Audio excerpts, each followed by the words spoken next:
The council chamber of the Galactic Concord had not echoed with raised voices in 3 millennia. It was a cathedral of quiet power, a hall lined with crystalline pillars and ceilings that shimmered like frozen auroras, designed for calm deliberation, not war. Delegates from every known civilization sat in their thrones of alloy and light, the weight of 3,000 years of peace pressing down upon them like the gravity of a collapsed star.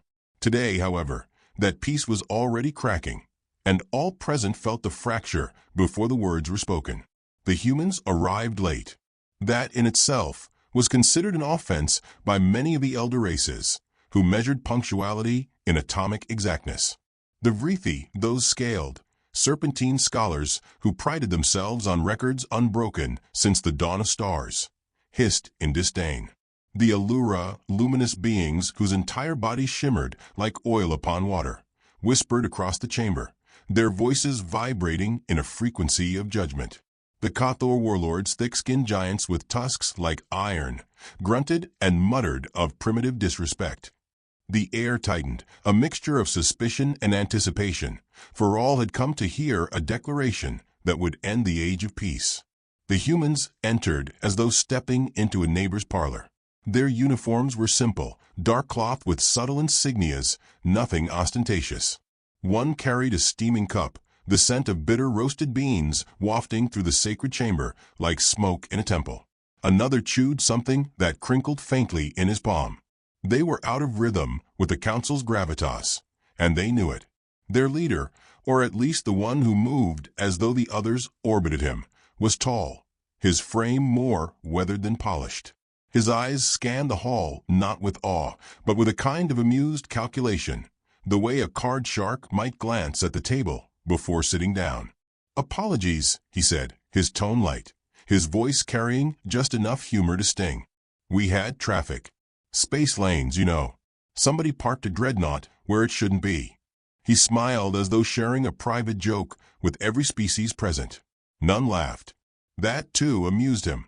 The presiding voice of the council, a Sunari elder whose body was composed of liquid silver, rippled into form. "Humanity," the elder intoned, voice rich as molten bells. "You stand here at the edge of the age of peace. Do you comprehend the weight of what approaches?" The human leader sipped his coffee. "I imagine it's heavier than this cup, but we'll manage." A hush followed, broken by the guttural roar of the Cathor chieftain, Gorvok the Red. His tusks gleamed as he slammed a gauntlet fist onto his throne. "For 3,000 cycles, we have tolerated your species, your constant noise, your unpredictable habits. Now the council has spoken.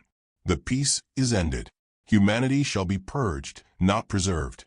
Whispers rippled like fire across dry grass. Delegates leaned forward, some triumphant, others uneasy. The word war had not been spoken in this chamber for longer than any present could remember. Yet here it was, naked and trembling with power. The human leader, his name was Elias Grant, though few here knew it yet, did not flinch. He turned slightly, sharing a look with the officers who flanked him. One smirked, another rolled her eyes, and the youngest suppressed a laugh behind his hand. Elias let the moment breathe before answering, his voice calm, conversational, as though discussing weather on a front porch. "Well, that's one way to start a morning. End of peace, declaration of extermination, all before I finish my coffee. Efficient, I'll give you that." The Vrethi scholar hissed again, voice sharp as broken glass. "You mock this chamber with levity. Do you not grasp the doom upon your people?" Elias tilted his head, the faintest curve of a smile playing at his lips. "Oh, I grasp it. Doom's a familiar word back home. We've had it embroidered on flags, painted on bombers, carved into memorial stones. If anything, we're on first-name terms." Laughter would have been expected from humans, perhaps, but not here. Not in this chamber. The sound was absent, save for the low chuckle that came from Elias himself. To the aliens, it was unbearable, a casual defiance where terror should have been. Some grew restless, some leaned forward with curiosity, and a few shifted with unease they could not quite name. The Allura diplomat, a being of light refracted through sorrow, spoke softly. Humans, we urge you, surrender willingly. Spare yourselves the suffering that follows resistance. It is the merciful course. Elias's smile faded into something gentler, yet sharper. He bowed his head slightly, as though in respect, then raised his eyes again. Mercy, you say? We've heard that word before, usually right before the knives came out. The chamber stilled. Elias let silence stretch, a rope pull taut. Then, with deliberate care, he set his cup aside on the rail before him. The smallest action, but it carried the weight of finality, as though he had placed down the last trinket of civility before the storm. You think we'll cry out, beg for terms, trade our pride for scraps. I get it. That's the story you've told yourselves about us for centuries, that we're loud, reckless, primitive. But tell me this. He leaned forward, his voice softening, almost kind. If that story were true, do you think we'd still be here? After everything we've done to ourselves? The question lingered like smoke after fire. The Vrithi stilled, the Kathor grunted uneasily, and the Allura dimmed their glow. In the silence, Elias's words found root. He did not press. He smiled again, but this time it was not the easy grin of humor. It was something quieter, colder, and infinitely more dangerous. You want a war? That's fine. We've always been a hospitable people. We'll give you one. The Kathor roared in delight, mistaking the words for bravado. The Vrithi hissed warnings of blasphemy. The Allura whispered laments. The Sunari elder only rippled, unreadable, their silver waves disturbed by undercurrents unseen. Around the chamber, fear began to ferment in small, unspoken pockets. Not all shared Gorvok's eagerness. Some recognized in Elias's voice something they could not name, but could not ignore, the weight of a predator biding its time. One of the younger human officers leaned close, whispering so only Elias could hear. Sir, should I draft a formal protest? Elias's lips twitched, amused. Draft a toast instead. Something with whiskey. The chamber erupted again with alien voices, some condemning, some exalting. But Elias stood still, hands loose at his sides, eyes steady on the council. He was not a man who had come to debate. He was a man who had already counted the cost and found the balance in his favor. That calm terrified more than any rage could have.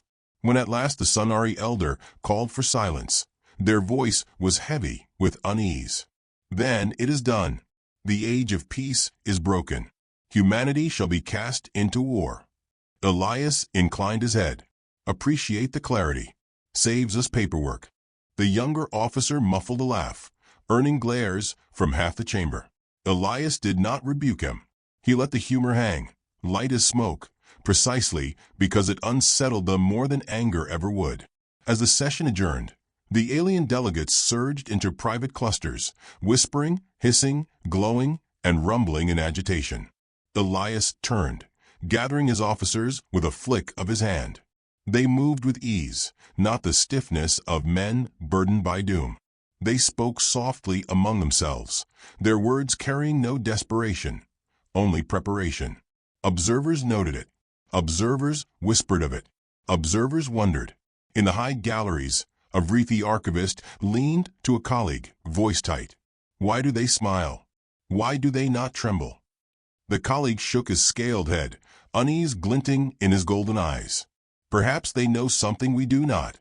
Elias paused at the threshold of the chamber, turning back once. He scanned the hall of species, each caught between contempt and dread, and let his gaze rest there. He smiled again, soft as a knife's edge. His voice, when it came, was neither loud nor harsh. It was polite.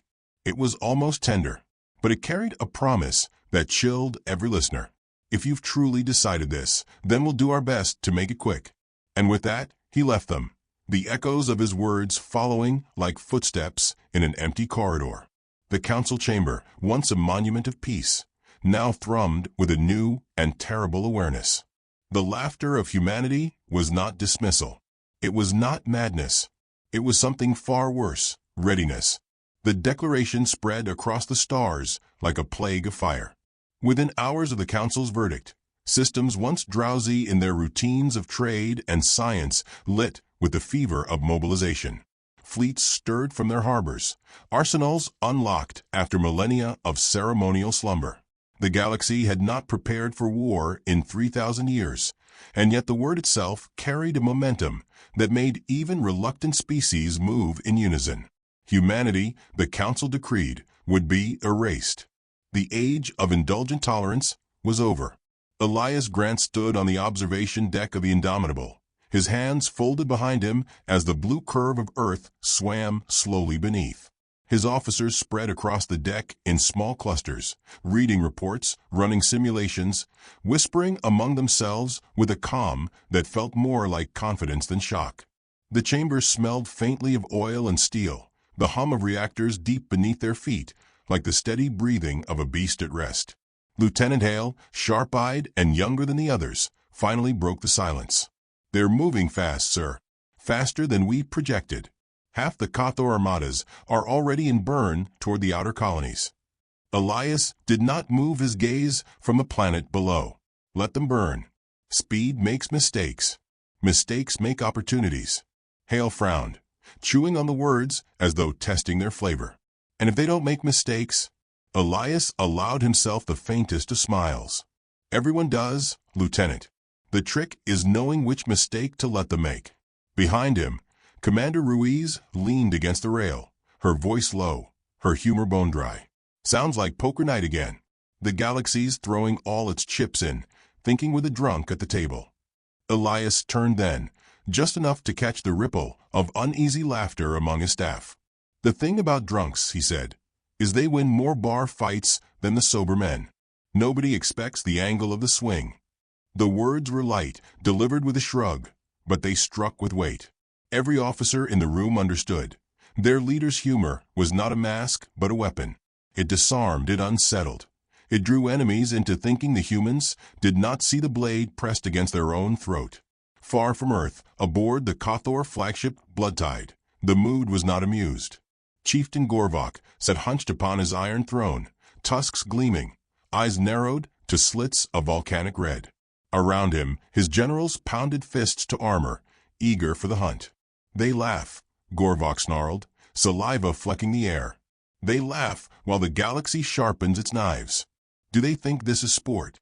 One general, younger, ambitious, lowered his voice carefully. "Perhaps they laugh because they are afraid, Great One. Some species mask terror with sound." Gorvok's tusks flashed as he bared them in what might have been a grin or a threat. "Then we shall silence their laughter in the ashes of their cities."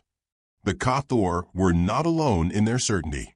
Across the stars, the Vrithi scribes wrote of humanity's arrogance, cataloging it as a footnote before inevitable extinction. The Allura wept shimmering tears for what they believed would be a swift massacre. And yet, scattered among the great and lesser halls, whispers began to spread. They did not come from proclamations or speeches. They came from the silence after Elias Grant spoke. Predators, some whispered. Not prey, not children, something else. The first clash came at the edge of the Kuiper colonies.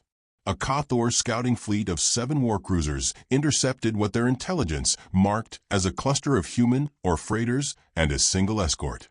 The cruisers closed with the arrogance of wolves upon sheep. Their weapons flared, tearing the escort shields in a single volley.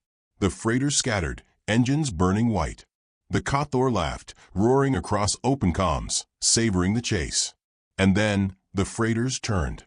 They pivoted not away, but toward, holds opening to release not, but a storm of drones. Thousands of them, crude by galactic standards, little more than metal husks with thrusters and explosives. But they moved with a swarm's instinct, a chaos that no Cathor fire control could track. They clung to hulls, they drilled, they detonated. Within minutes, 2 Cathor cruisers spun lifeless into the void. The escort, damaged but functional, opened a channel. The human officer who appeared was young, calm, a smear of blood drying along his temple. He smiled almost apologetically. "Sorry, folks. Those weren't freighters. They were traps with engines." Before the Cathor commander could answer, his ship shook with a blast of his own magazines cooking off. The channel cut to static. News of the skirmish raced ahead of the survivors. Some dismissed it as luck, others as trickery. But among the lower decks of alien fleets, among the record keepers and strategists, the whispers grew louder. Humanity fought without rules. Humanity smiled while bleeding. Humanity turned our freighters into weapons. Back aboard the Indomitable, Elias listened to the reports with the stillness of a man hearing the notes of a familiar song. "First verse," he murmured. "They'll play it louder next time." Ruiz raised an eyebrow. "And us, sir? Do we dance or change the tune?" Elias's eyes glinted. Both. In the days that followed, the council chamber became a theater of division. Delegates thundered that the humans must be crushed with overwhelming force. Others, quieter but more fearful, counseled caution. The Allura, glowing dimmer than ever, spoke of shadows in the laughter, warning that something ancient stirred in humanity that the galaxy had forgotten. They were dismissed, ridiculed, drowned in the clamor for blood. Yet the more the aliens shouted of war, the calmer the humans seemed. Elias returned to the chamber once, offering no defense, no plea. Instead, he delivered a list of human cultural exports to be continued despite war. Music, literature, films. He described them as comfort food for long nights. The aliens scoffed, until some of them listened. One Vrethi archivist, curious despite himself, played an old recording of human music, a drumbeat, raw and primal, followed by voices raised in something halfway between song and battle cry. It unsettled him. He recorded in his private ledger, "They sing not of peace. They sing of victory. They sing as if war is home." The second clash erupted near the mining stations of Ceres. This time, the aliens came prepared, 20 ships, heavily armed, surrounding what appeared to be another human convoy. They launched coordinated strikes, confident in their calculations. And again, humanity confounded them. The convoy detonated by design, not to destroy the enemy, but to blind them, flooding the sector with debris and static. Out of the storm came human frigates cloaked in the very wreckage, cannons flaring from cover no alien sensors could parse. The battle was short, brutal, humiliating. 10 alien vessels lost. Humanity, untouched, vanished into the debris fields like ghosts. By the time the council convened again, the whispers had grown teeth. "They fight like predators," a Sonari delegate admitted, liquid body trembling. "Not orderly, not clean. They stalk. They deceive.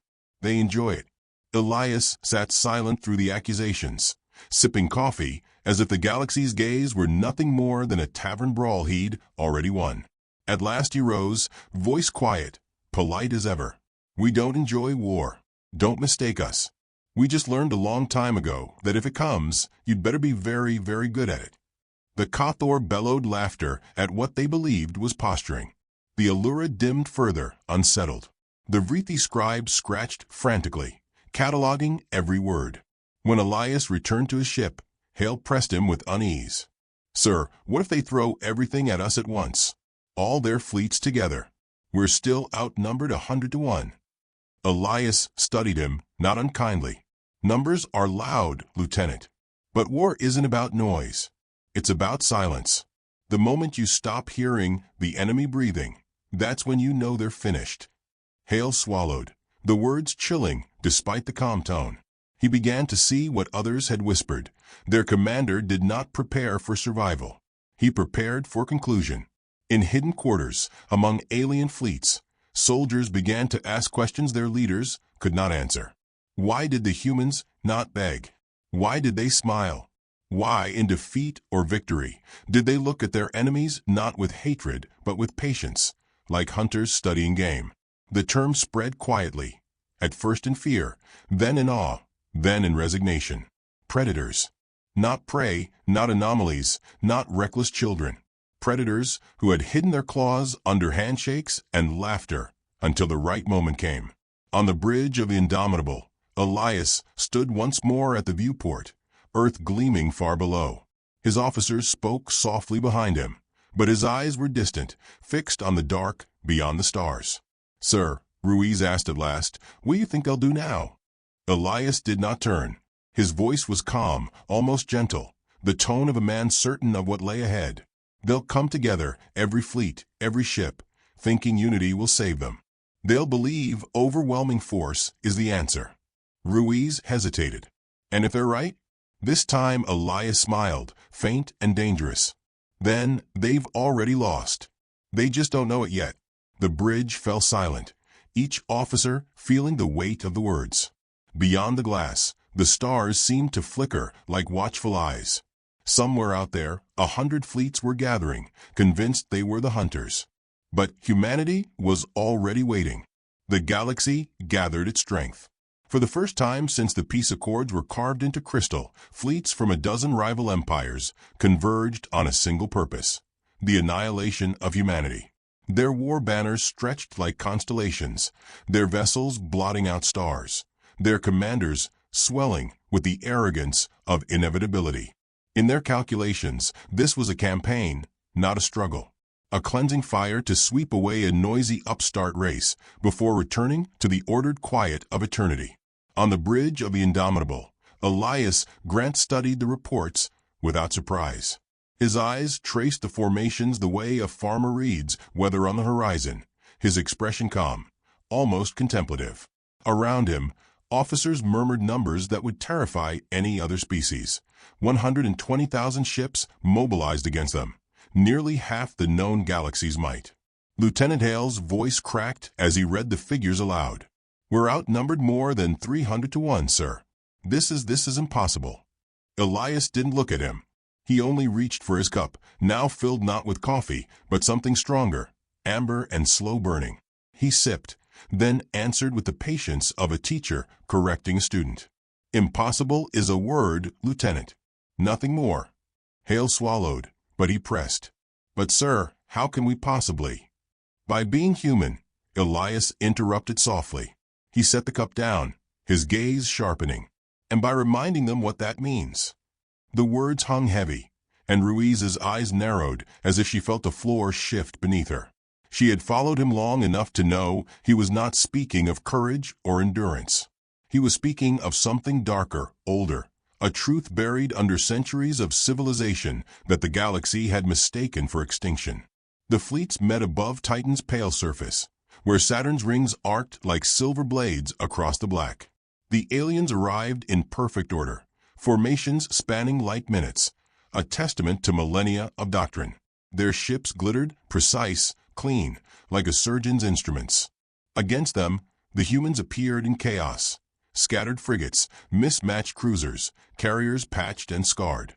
To alien eyes, they looked like a scrap-heap flotilla, an insult to the grandeur of war. The Kothor flagship broadcast first, Gorvok's voice booming across the void. "Humans, witness the tide that shall drown you. Lay down your arms and beg, and perhaps we shall grant you the mercy of chains instead of death." Silence followed. Then, with deliberate slowness, the Indomitable opened a channel. Elias appeared, not in uniform, but in a plain shirt, collar open, sleeves rolled. He looked less like a commander than a man at his kitchen table. His smile was faint, his voice calm. "We've never been good at begging," he said. "But drowning? That's familiar. Our cities have drowned in flood, in fire, in ash. You think tides frighten us? You've mistaken the species." The Kothor roared with laughter. Other fleets sneered. But a few, those who had listened to whispers, those who remembered the freighters at Kuiper, the traps at Ceres, shifted uneasily in their thrones. Elias leaned closer, as though confiding in old friends. "You've made a mistake. You think war is something you remember. You don't. You've forgotten what it smells like, what it costs, what it makes of you. You've turned war into ceremony, into myth. But for us..." His eyes hardened, the smile gone. "War has never been a story. It's been our shadow." The words chilled even through the static of transmission. And then the battle began. Alien fleets advanced with precision, volleys of energy flaring in geometric brilliance. Human ships scattered, not in panic, but in deliberate disorder, weaving through wreckage fields, vanishing behind Saturn's rings, diving into the planet's shadow. Their movements looked random, wasteful, impossible to predict. But as minutes passed, patterns emerged. Alien formations stretched, overextended, collided with the unexpected. Human tactics unfolded like sleight of hand. Dead hulks ignited with hidden warheads. Harmless satellites bristled with railguns. Mining stations came alive as fortresses. Every corner of the system had been seeded with traps, decades, even centuries, in the making. On the Kothor Bridge, Gorvok bellowed as his cruisers vanished in fire. Trickery. Cowards' tricks. Yet his generals' eyes widened as more reports flooded in. Human frigates fought like wolves, circling, biting, retreating, then striking again. Their crews sang over comms, voices raised not in fear, but in songs of defiance, bar fight chants, half-drunken hymns.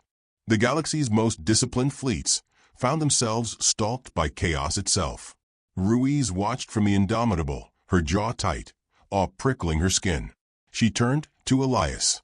They don't understand what they're facing. Elias's gaze never left the viewport. They will. Hours bled into each other. The void became a furnace of wreckage. Saturn's rings shattered into clouds of molten glass. The galaxy's might should have crushed the humans in minutes, yet the longer the battle dragged, the more the imbalance twisted. Alien fleets moved slower, their precision collapsing under the strain of unpredictability. Humanity, outnumbered and outgunned, fought with a rhythm no one could chart. At last, the Sunari commander, liquid body quivering with unease, opened a channel. Human leader, what are you? You bleed, you break, and yet you laugh. You wield destruction as though it were art. Elias appeared again, calm, his voice polite. What are we? We're the species that learned to smile while digging graves. We're the children of famine, plague, and fire. You see weapons. We see survival. You see strategy. We see instinct. The Sunari recoiled, liquid trembling. For the first time in 3,000 years, they felt fear not from the battlefield, but from words. On the decks of alien ships, soldiers whispered. They had seen humans fight in silence, smile in defeat, turn wreckage into weapons. They whispered the word now spreading like contagion. Predators. The battle reached its crescendo when the alien coalition attempted a final push, throwing everything into a concentrated spear aimed at Earth. Their combined might formed a wall of fire, advancing inexorably. Humanity seemed cornered at last. The galaxy braced for triumph. Then the trap closed. From the dark of Jupiter's shadow emerged fleets the aliens had never charted. Ships hidden for decades, disguised as debris, buried beneath storms. Carriers unfolded wings of drones in numbers that turned the void into a storm of steel. Asteroids detonated with nuclear fire, scattering the coalition into chaos. And through it all, the human fleet struck with surgical cruelty, each move anticipated, each blow prepared. On the Indomitable, Hale whispered in awe, voice breaking. How long have we been planning this? Elias's answer was quiet, steady, almost tender. Since the peace began. The truth struck like a spear. The humans had not been idle in their centuries of calm. They had prepared quietly, patiently, as if the peace itself were merely the longest prelude to war in history. The alien coalition shattered. Some fled, some begged for orders, some fought on in blind rage. But all knew, even as the stars burned with wreckage, that something irreversible had been revealed. Elias stood at the viewport, his officers silent around him, the glow of fire reflecting in his eyes. His voice, when it came, was soft. They thought our laughter meant madness. It didn't. It meant inevitability. Silence followed, but it was no longer the silence of peace. It was the silence before the reckoning. In the ruins of the coalition's command, a captured Vrithi scholar scratched trembling notes into his ledger. His words would later echo across the surviving fleets. They do not wage war as we understand it. They are war. We mistook their smiles for naivety. But the smile of a predator is not softness. It is warning. Back aboard the Indomitable, Hale stared at his commander, unease gnawing at the edges of admiration. Sir, what happens when they realize we don't intend to stop? Elias finally turned, his eyes calm, his tone deceptively polite. Then they'll understand what extinction really sounds like. The officers around him shifted, the weight of his words colder than the void outside. Beyond Saturn's wreckage, the surviving alien fleets limped away, desperate to regroup. Across the galaxy, leaders convened in terror, not triumph. For the first time in millennia, they feared not the chaos of war, but the certainty of what humanity had become. And yet, in the silence of his own ship, Elias Grant smiled once more. Not in humor, not in madness, but in patience. For the trap was not yet complete. What the galaxy had seen was only the unmasking. The reckoning was still to come. The galaxy staggered, wounded and disoriented, but it had not yet surrendered. Across star systems, leaders rallied what remained of their fleets, convincing themselves that unity would succeed where arrogance had failed. Fear bound them together now. Kothor warlords abandoned their feuds. Sunari elders set aside centuries of doctrine. Even the luminous Allura dimmed their grief to sharpen their resolve. For the first time in recorded memory, the galaxy truly acted as one. They gathered above the shattered moons of Procyon, a system chosen for its strategic distance from Earth. Here they massed what was left, hundreds of thousands of ships, titanic engines of war that spanned the horizon like a steel ocean. They came not only to defeat humanity, but to erase the whispers that had haunted them since Saturn. The word predator, spoken with dread in every corridor, in every mess hall, in every council chamber. On the bridge of the Indomitable, Elias Grant watched the reports with the stillness of a hunter waiting in the brush. His officers worked in silence, though their eyes betrayed the gravity pressing on their chests. Hale's hands shook faintly as he read casualty estimates from Saturn, numbers that would crush lesser nations. Ruiz, composed as ever, folded her arms, but did not mask the tightness around her mouth. Elias broke the silence with a voice almost too calm. They think unity will save them. Ruiz turned sharply. Sir, they've learned. They won't scatter again. They won't underestimate us. That's true, Elias said, a faint smile touching his lips. But underestimation isn't their weakness anymore. Overconfidence is. Hale looked up, brow furrowed. How can they be overconfident? They're terrified. Elias's eyes gleamed with a dangerous patience. Terror is just confidence in disguise. They're certain we can be contained if they stand together. But they still think of war as a game of numbers. We don't play that game. The officers exchanged glances, unease thickening. They knew Elias's reputation, his uncanny ability to anticipate the enemy. But none yet knew the full extent of his plan. The alien coalition moved first. Their fleets advanced in flawless formations, walls of firepower calibrated to annihilate anything caught within. Their commanders broadcast messages across the system, declaring humanity's end, promising mercy to colonies that surrendered, painting themselves as saviors restoring balance. It was theater, designed as much for morale as for intimidation.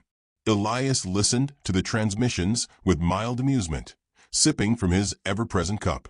When the last broadcast faded, he finally spoke. Open the channel. His officers hesitated. Ruiz gave the faintest nod, and the comms lit. Across the vast void, the galaxy saw him. Plain shirt, rolled sleeves, no medals, no armor. Just a man who looked more like a neighbor than a warlord. You've gathered everything you have, Elias began, his voice calm, courteous, almost kind. And you expect us to be impressed. We are. Truly. It's beautiful, what fear can build. But you've made one mistake.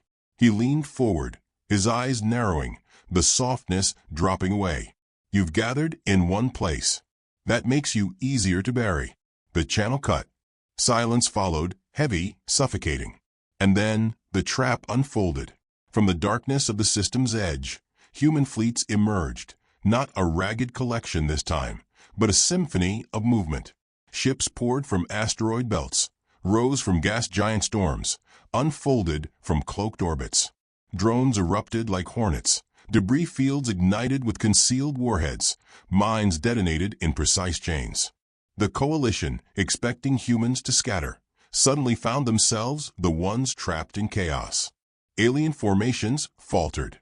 Kothor cruisers collided as human frigates herded them into narrow lanes. Sunari vessels dissolved under a rain of kinetic strikes launched from platforms hidden in Procyon's moons.